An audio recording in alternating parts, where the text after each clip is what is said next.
Hello મિત્રો, સ્વાગત છે તમારું મારા નવા વિડીયામાં। આઈ હોપ કે તમે બધા મજામાં જશો।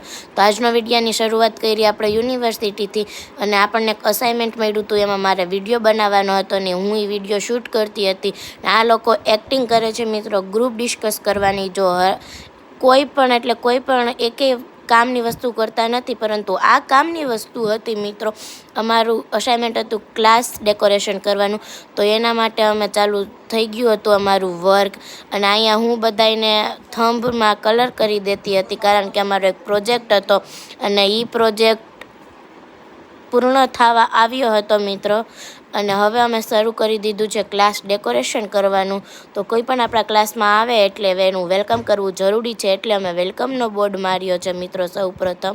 અને અહીંયા જો અમે બધા ક્લાસ ડેકોરેશન કરવામાં લાગી ગયા હતા, અને સાથે થોડી વાતો અને મસ્તી પણ। આ ફેકલ્ટી માટે અમે કંઈક લખ્યું હતું, અને અહીંયા મારી ફ્રેન્ડ અને હું મસ્તી કરતા હતા। મસ્તી કરવી તો જરૂરી છે મિત્રો, નકર મને કામ બોરિંગ લાગે છે, પણ મસ્તી હોય તો એ કામ કરવામાં મજા આવે છે। એટલે અમે મસ્તી પણ કરતા હતા અને કામ પણ કરતા હતા। અને અહીંયા જો આખો ક્લાસ ડેકોરેશન કરવામાં વળગી ગયો છે, અને આપણો ક્લાસ ડેકોરેશન થયા બાદ પણ સારો લાગે છે, અને થયા પહેલાં પણ સારો જ લાગતો હતો। અત્યારે અમે અમારા જય તલાટી સરને ઇન્વિટેશન કાર્ડ લઈને ઇન્વિટેશન દેવા ગયા હતા। તો મિત્રો એ વાંચતા હતા, પછી ત્યારબાદ એને કીધું કે ઓકે હું આવીશ ક્લાસમાં। પછી અમે રિદ્ધિ મેમ છે જે અમારા ડીન છે કોલેજના, એટલે અમે એને સ્પેશિયલી લેવા ગયા હતા અને અમારા ક્લાસમાં આવવા માટે। આ તેમને રિબિન કટ કરી અને તેમનું તાળીઓના ગડગડાટથી સ્વાગત કરી અમે, અને અમારા ક્લાસમાં એન્ટર થવાનું કહ્યું। રિદ્ધિ મેમ અમારા ક્લાસમાં આવી અને થોડાક આમ શોક થઈ ગયા હતા કે વાવ, ક્લાસ એટલો મસ્ત ડેકોરેશન કર્યો છે એમ। અને આ બધા તેમને ગુડ મોર્નિંગ વિશ કરતા હતા।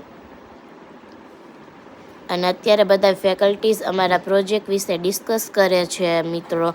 અને આ બધા હતા અમારા પ્રોજેક્ટ્સ। આ મેમ માટે અમે સ્પેશિયલ કાર્ડ બનાવ્યું હતું। મેમ એ કાર્ડ જોઈને થોડાક હેપી થઈ ગયા હતા।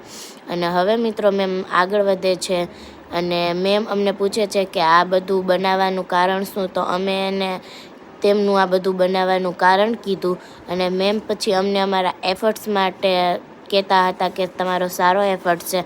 આપણા વખાણ આપણા મોઢાથી ન કરાય મિત્રો, પણ અહીંયા તો મેમ અમારા વખાણ કરતા હતા, અમે નહોતા કરતા।